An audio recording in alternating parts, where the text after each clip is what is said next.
Hello दोस्तों, welcome back to another video. तो देखिए, हम आज के इस वीडियो में करने वाले हैं राजस्थान हिस्ट्री के महत्वपूर्ण प्रश्नों को।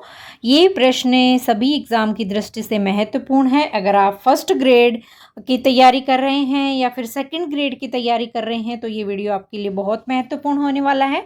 या फिर आप राजस्थान की किसी भी एग्ज़ाम की अगर प्रिपरेशन कर रहे हैं तो ये वीडियो आपके लिए होने वाला है। तो स्टार्ट करते हैं। देखिए, पहला प्रश्न है हमारा, राजस्थान का प्राचीन नाम क्या है। इसमें देखिए, आपको कई क्वेश्चन बहुत इजी लगेंगे, कई आपको टिपिकल लगेंगे। तो सभी तरह के क्वेश्चन इसमें लिए गए हैं और ये क्वेश्चन मोस्टली किसी ना किसी एग्जाम में पूछे गए हैं। तो फर्स्ट क्वेश्चन हमारा, राजस्थान का प्राचीन नाम क्या था। तो देखिए, राजस्थान का जो प्राचीन नाम था वो था राजपूताना। राजपूताना राजस्थान का प्राचीन नाम था। और ये जो राजपूताना नाम जो दिया गया था, ये किसके द्वारा दिया गया था, ये 1800 ईस्वी में जो जॉर्ज थॉमस थे उनके द्वारा ये नाम दिया गया था। जॉर्ज थॉमस के द्वारा 1800 ईस्वी में राजस्थान को राजपूताना नाम दिया गया था। अब देखिए, राजपूताना जो है वो किसको रिप्रेजेंट करता है, जो राजपूतों की भूमि है उसका प्रतिनिधित्व करता है राजपूताना शब्द। अब इसी राजपूताना जो शब्द है इसको इसका जो उल्लेख है वो किसने किया, कर्नल जेम्स टोड ने अपनी बुक कौन सी, annals and antiquities of Rajasthan. Annals and antiquities of Rajasthan में इस शब्द का मतलब इस क्षेत्र का उल्लेख किया है। राजपूताना क्षेत्र है, इसका उल्लेख जो है वो कर्नल जेम्स टोड ने अपनी बुक का नाम आपको ध्यान में रखना है, annals and antiquities of Rajasthan. देखिए, इसकी व्याख्या भी दी गई है कि राजस्थान को ब्रिटिश काल में राजपूताना कहा जाता था। 1949 में विभिन्न रियासतों के एकीकरण के बाद इसे राजस्थान नाम दिया गया था। तो देखिए, राजस्थान नाम इसे दिया गया था एकीकरण के समय में। हम एकीकरण का भी एक सेपरेट वीडियो लेके आएंगे, इसमें एकीकरण को डिटेल से हम लोग पढ़ेंगे क्योंकि ये राजस्थान की हर एग्जाम में पूछे जाने वाला टॉपिक है। तो जैसे एकीकरण हुआ, 1857 की क्रांति हुई, तो ये टॉपिक जो है ये हर एग्जाम के लिए महत्वपूर्ण है। तो इसका भी एक अलग से वीडियो आएगा। नेक्स्ट क्वेश्चन हम देखते हैं, हल्दी घाटी का युद्ध किनके बीच हुआ था। तो देखिए, हल्दी घाटी का जो युद्ध हुआ था वो महाराणा प्रताप और अकबर के बीच में यह युद्ध हुआ था। हल्दी घाटी का युद्ध महाराणा प्रताप और अकबर के बीच में हुआ था। कब हुआ था, 1576 1576 ईस्वी में हल्दी घाटी का युद्ध हुआ था। महाराणा प्रताप और जो मुगल सम्राट अकबर थे, अब अकबर की सेना का प्रतिनिधित्व कौन कर रहा था, अकबर की सेना की तरफ से जो लड़ रहे थे महाराणा प्रताप से, वे थे महाराजा मान सिंह के नेतृत्व में। मतलब जो सेना के लीडर थे वो महाराणा मान सिंह थे और इधर महाराणा प्रताप सिंह थे। दोनों के मध्य ये युद्ध हुआ था। अकबर के सेना का प्रतिनिधित्व कर रहे थे मान सिंह। 1576 में ये हुआ था और इस युद्ध में जो है वो प्रताप की वीरता और रणनीति के लिए प्रसिद्ध मानी जाती है। वैसे ही माना जाता है कि एक मतलब इसमें कौन जीता कौन हारा था, इसका कोई फैसला किसी भी बुक में नहीं दिया गया है कि कोई कहता है मान सिंह जीते थे, कोई कहता है महाराणा प्रताप जीते थे। तो ये कोई निर्णायक युद्ध नहीं था, परंतु इस युद्ध में महाराणा प्रताप जो है वो अपनी वीरता और रणनीति के लिए प्रसिद्ध माने जाते हैं। इन्होंने इस युद्ध में हार नहीं मानी थी। अगला प्रश्न है, राजस्थान में चित्तौड़गढ़ दुर्ग का निर्माण किसके द्वारा करवाया गया था। सॉरी, देखिए, चित्तौड़गढ़ दुर्ग का जो निर्माण करवाया गया था वो महाराजा चित्रांगद जो मौर्य थे उनके द्वारा करवाया गया था। चित्रांगद मौर्य ने इस दुर्ग का निर्माण करवाया था। 7वीं शताब्दी में करवाया गया था चित्रांगद मौर्य के द्वारा। और ये जो दुर्ग है ये राजस्थान में सबसे विशाल और ऐतिहासिक दुर्ग ये माना जाता है। ऐसा माना जाता है कि 8वीं शताब्दी के इर्द गिर्द जो है बप्पा रावल ने इस दुर्ग पर अपना अधिकार स्थापित कर लिया था। बप्पा रावल ने इस दुर्ग पर अपना कब्जा कर लिया था। नेक्स्ट क्वेश्चन है, किस शासक ने कुंभलगढ़ दुर्ग का निर्माण करवाया था। तो देखिए, कुंभलगढ़ दुर्ग का निर्माण करवाने वाले कौन थे, महाराणा कुंभा जो है उन्होंने कुंभलगढ़ दुर्ग का निर्माण करवाया था। कब करवाया था, 15वीं शताब्दी में महाराणा कुंभा के द्वारा करवाया गया था कुंभलगढ़ दुर्ग का निर्माण। इस की दीवार जो है 36 किलोमीटर लंबी है, जो कि चाइना की जो दीवार है उसके बाद दूसरी सबसे लंबी दीवार है। तो ये वेरी वेरी इंपॉर्टेंट है, आपको ध्यान में रखना है इस क्वेश्चन को कि जो कुंभलगढ़ दुर्ग की दीवार है वो बहुत ही लंबी दीवार है। चाइना की दीवार के बाद दूसरे नंबर पे जो लंबी दीवार आती है वो कुंभलगढ़ दुर्ग की दीवार है, और महाराणा कुंभा के द्वारा 15वीं शताब्दी में इस दुर्ग का निर्माण करवाया गया था। नेक्स्ट क्वेश्चन है, राजस्थान में भक्ति आंदोलन के प्रमुख संत कौन थे? तो देखिए, राजस्थान में भक्ति आंदोलन के संत अगर देखें तो संत दादू दयाल माने जाते हैं, संत मीराबाई भी मानी जाती है, और संत जसनाथ जी भी माने जाते हैं। तो ये सभी जो हैं वो राजस्थान में भक्ति आंदोलन के प्रमुख संत माने जाते हैं। तो अगर आपको देखिए वीडियो पसंद आ रहा है तो प्लीज़ इसको लाइक और शेयर करना है, और चैनल को सब्सक्राइब नहीं किया तो चैनल को सब्सक्राइब कर लीजिएगा, वीडियो को लाइक कीजिएगा, और अपने फ्रेंड्स के साथ इसको शेयर ज़रूर कीजिएगा, और कमेंट बॉक्स में आप कमेंट करके ज़रूर बताइएगा कि आपको वीडियो कैसा लग रहा है। तो देखिए जो संत दादू दयाल, मीराबाई, जसनाथ जी, ये सभी जो हैं वो भक्ति आंदोलन के प्रमुख संत माने जाते हैं। संत ने क्या किया था, समाज में धार्मिक और सामाजिक सुधार इन्होंने किया था। तो ये इसमें देखिए संत रामदेव जी भी हैं, जसनाथ जी भी हैं, दादू दयाल जी हैं, राजस्थान के अनेक संत थे। अगला है, राजस्थान का सबसे प्राचीन राजवंश कौन सा है? तो राजस्थान का सबसे प्राचीन राजवंश अगर देखें तो ये थे प्रतिहार राजवंश। राजस्थान का सबसे प्राचीन राजवंश माना जाता है प्रतिहार राजवंश। प्रतिहार वंश राजस्थान का सबसे प्राचीन राजवंश है, और इसकी जो संस्थापक माने जाते हैं वो नागभट्ट प्रथम है। इसके संस्थापक माने जाते हैं, जिसने अरब आक्रमणकारियों को रोका था भारत आने से। नागभट्ट प्रथम ने प्रतिहार वंश के संस्थापक माने जाते हैं। नेक्स्ट क्वेश्चन है, महाराणा कुंभा ने किस ग्रंथ की रचना की थी? देखिए, महाराणा कुंभा जो है वो संगीत के प्रति उनमें बहुत रुचि थी। महाराणा कुंभा ने अनेक ग्रंथों की रचना की थी। उन्होंने संगीत राज की जो है वो उन्होंने रचना की थी। उसी के साथ में अब देखिए इसमें गीत गोविंद भी आ गया, गीत गोविंद की भी रचना उनके द्वारा की गई थी, और उसी के साथ में रसिक प्रिया की गई थी, रसिक प्रिया, और चंडी शतक। ये अनेक जो ग्रंथ हैं वो महाराणा कुंभा के द्वारा रचित ग्रंथ हैं। तो महाराणा कुंभा ने केवल एक वीर योद्धा बल्कि वे संगीत के भी ज्ञाता थे। उन्होंने संगीत राज नामक ग्रंथ की रचना की थी, रसिक प्रिया की थी, गीत गोविंद की थी, चंडी शतक की थी। तो महाराणा कुंभा एक बहुत बड़े योद्धा थे। नेक्स्ट क्वेश्चन है, पृथ्वीराज चौहान और मोहम्मद गोरी के बीच प्रथम युद्ध कब हुआ था? तो देखिए, पृथ्वीराज चौहान और मोहम्मद गोरी के बीच में प्रथम युद्ध जो हुआ था, तराइन का प्रथम युद्ध इसे कहा जाता है। ये 1191 ईस्वी में, ये 1191 ईस्वी में जो है ये युद्ध हुआ था, तराइन का प्रथम युद्ध 1191 ईस्वी में। इसमें देखिए जो जीत हुई थी वो पृथ्वीराज चौहान की हुई थी। मोहम्मद गोरी जो है इस युद्ध में हार गया था। उसके बाद में मोहम्मद गोरी ने अपनी हार स्वीकार नहीं की, और छल कपट के साथ इन्होंने 1192 ईस्वी में तराइन का द्वितीय युद्ध इन दोनों के मध्य होता है। द्वितीय युद्ध 1192 ईस्वी में, और मोहम्मद गोरी ने पृथ्वीराज चौहान के साथ धोखा करके इन्हें हराया था इस युद्ध में।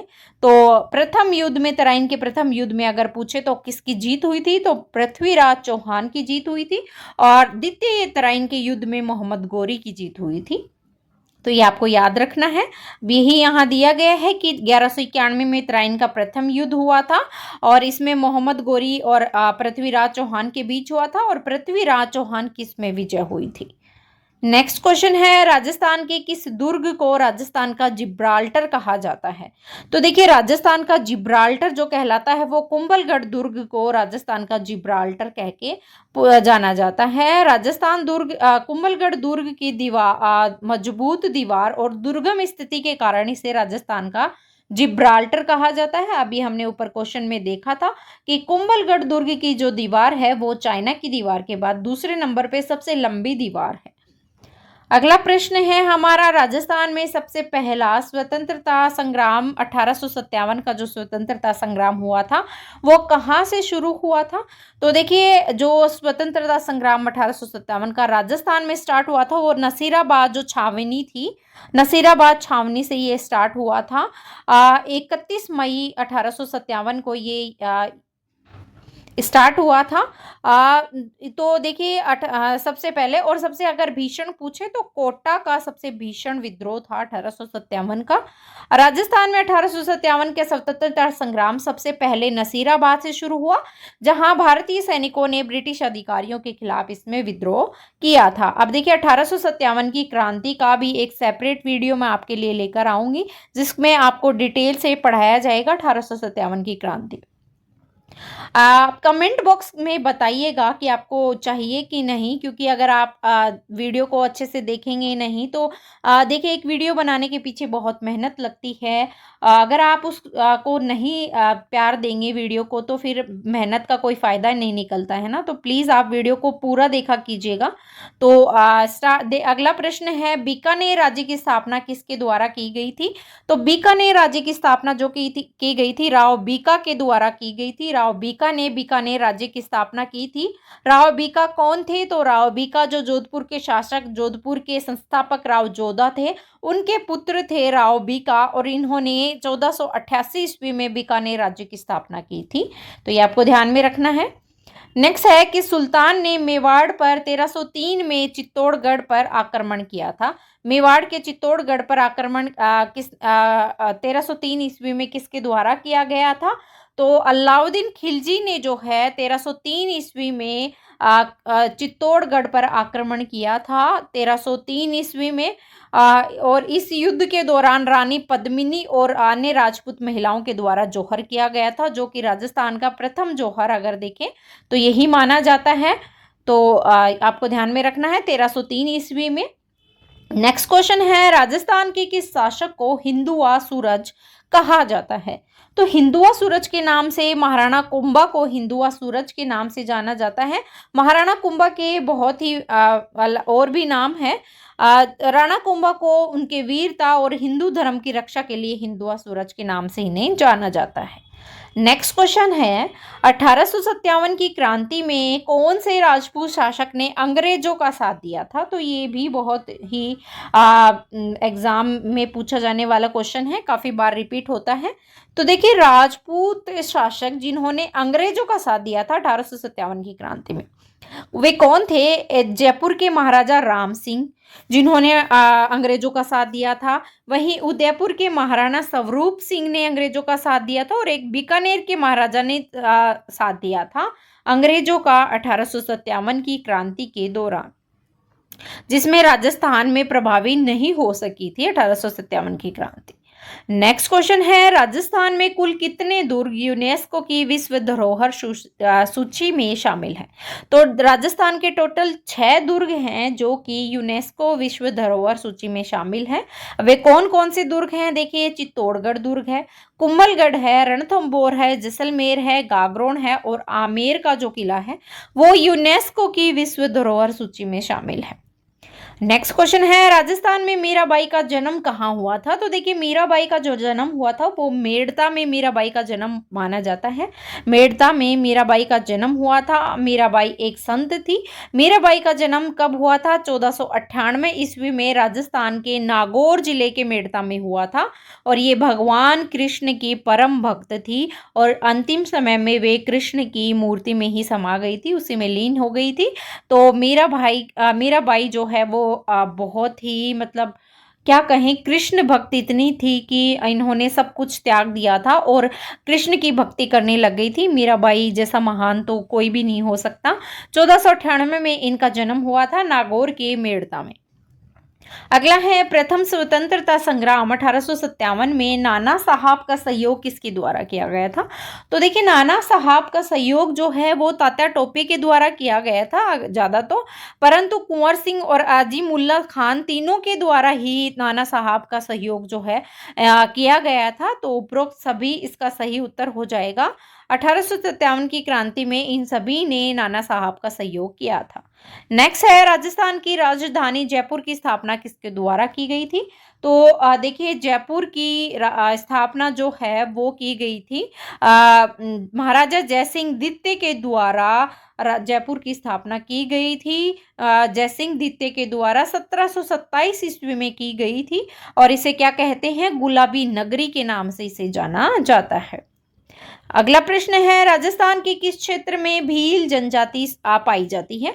तो देखिए, मोस्टली अगर देखिए राजस्थान में भील जनजाति तो मेवाड़ क्षेत्र में अधिक पाई जाती है, जैसे चित्तौड़गढ़, उदयपुर इस साइड में ज़्यादातर जो है वो भील जनजाति पाई जाती है। दक्षिणी राजस्थान में मोस्टली जिसमें मेवाड़, डूंगरपुर, बांसवाड़ा, प्रतापगढ़, उदयपुर में भी पाई जाती है। चित्तौड़गढ़ में भी मोस्टली अगर देखें तो भील जनजाति इस क्षेत्र में पाई जाती है। नेक्स्ट क्वेश्चन है, पन्ना धाय कौन थी? तो देखिए, पन्ना धाय जो है वो उदय सिंह की धाय माँ थी। उदय सिंह की धाय माँ थी और उदय सिंह को बचाने के लिए इन्होंने अपने पुत्र चंदन का बलिदान दिया था। और पन्ना धाय जो है वो उदय सिंह कौन थे? अब महाराणा प्रताप के पुत्र थे उदय सिंह। उनकी रक्षा के लिए, उनको इनके जीवन को बचाने के लिए उन्होंने अपने पुत्र चंदन का बलिदान दिया था पन्ना धाय ने। नेक्स्ट क्वेश्चन है, राजस्थान के किस दुर्ग को सोनार किला कहा जाता है? तो राजस्थान के जैसलमेर दुर्ग को सोनार किला कहा जाता है, जैसलमेर दुर्ग को, क्योंकि ये जो है किला पीले बलुआ पत्थर से बना हुआ है। जो सूरज की रोशनी इस पर पड़ती है तो ये सोने के जैसे चमकता हुआ दिखाई देता है, इसलिए इसे सोनार किला कहा जाता है। अगला प्रश्न है, राजस्थान में बिजोलिया किसान आंदोलन किस जिले से स्टार्ट हुआ था? तो देखिए, बिजोलिया किसान आंदोलन जो है वो भीलवाड़ा से शुरू हुआ था। बिजोलिया किसान आंदोलन भीलवाड़ा से स्टार्ट हुआ था, और इस आंदोलन का जो है नेतृत्व विजय सिंह पथिक के द्वारा किया गया था। किसानों पर लगे भारी करों के खिलाफ इन्होंने आवाज उठाई थी। तो बिजोलिया किसान आंदोलन का नेतृत्व विजय सिंह पथिक के द्वारा किया गया था और भीलवाड़ा जिले से स्टार्ट हुआ था। नेक्स्ट क्वेश्चन है, राजस्थान का कौन सा किला बेबुनी किला या अजय दुर्ग कहलाता है? तो देखिए, राजस्थान का जो कुंभलगढ़ किला है अजय दुर्ग कहलाता है। इसे जिसे कभी जीता ना जा सके तो वो अजय दुर्ग होता है। इसमें जो इसकी मजबूत दीवार और कठिन भूगोल के कारण ये अजय दुर्ग कहलाता है, मतलब ये किसी के द्वारा ना जीता जा सके। अगला है, गोगा जी को किसका अवतार माना जाता है? तो देखिए, गोगा जी जो है वो सर्पदंश देवता कहलाते हैं, सर्पों के देवता, नाग देवता कहलाते हैं गोगा जी। इन्हें नाग देवता का अवतार माना जाता है। इनका जन्म जो है राजस्थान के ददरेवा चूरू में इनका जन्म हुआ था, और यहाँ इनकी मुख्य पीठ है। अगला है, राजस्थान के किस शासक ने विजय स्तंभ का निर्माण करवाया था?